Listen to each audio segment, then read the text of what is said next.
Physical products. Of course, you can always sell physical products through the internet too.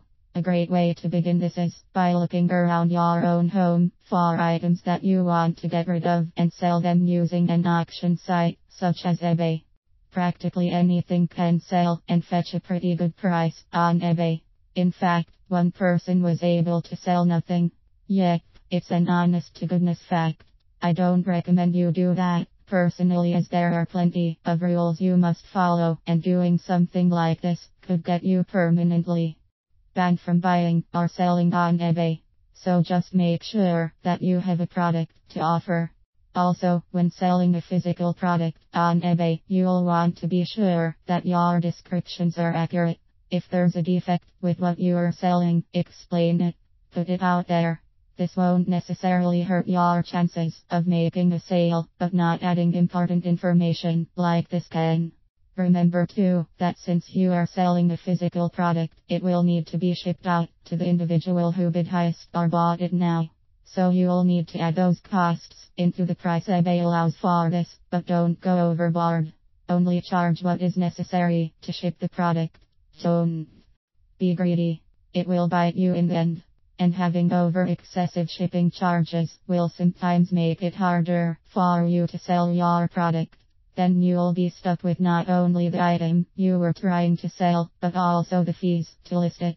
It's important to add here that any type of information or digital product you have that has the resale rights, of course, can be converted into a physical product by placing it on a CD. In fact, eBay encourages you to sell information products in this way.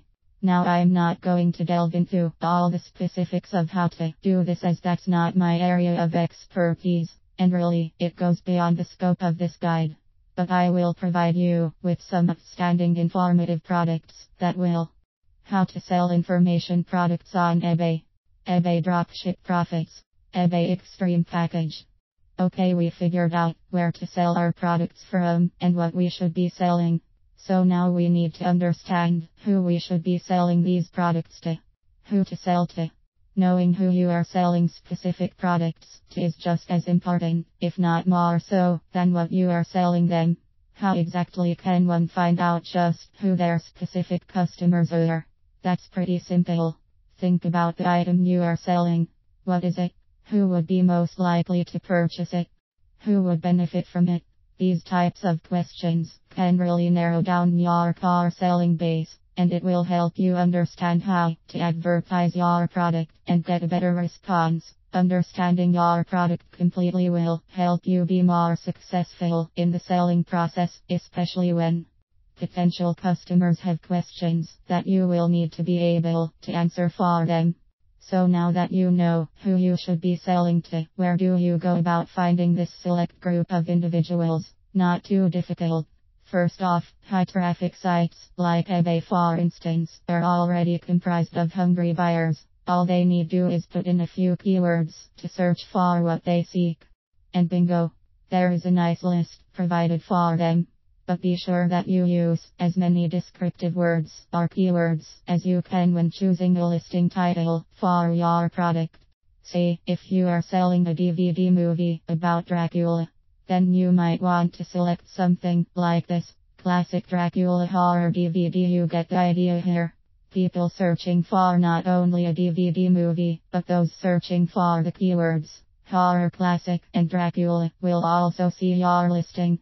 Always remember to be honest when you list any product anywhere for sale. Another great way to find customers that are willing to receive notifications from you about certain products you are selling is by starting up your very own mailing list or newsletter. It's easy to start one and doesn't take too much time to operate. If you decide just to send previous customers special notices when you have new inventory, that's fine. But be sure that these people want to receive these mailings from you. Otherwise you are pretty much spamming in their eyes. They have to agree to this type of action. It doesn't matter if they bought something from you. All they agreed to receiving at the time of their purchase was the product they paid for. Nothing more. However, if you approach them in a friendly manner and ask them if they would like to receive future notices about your new products, many times they will agree to that if they are satisfied with your performance. There are other ways to create your own mailing list though. You can create a sign-up form on your website, use a pop-up or pop-under from your website, using free joint ventures or offering free products to those that subscribe. Mailing list profits and list building. Launchpad are two great resources to help you get started with that task. The bottom line is that previous customers can become repeat customers, and that's what you want. One last way I'd like to talk about is by getting traffic to your online store or website. Even if you decide to run a free site, you can still sell products there through the use of banner advertisements or ad boxes such as those provided by campaigns like Google.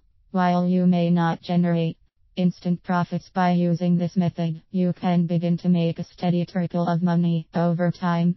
We are almost to the home stretch. All we need to do now is focus on the ways in which you can begin selling.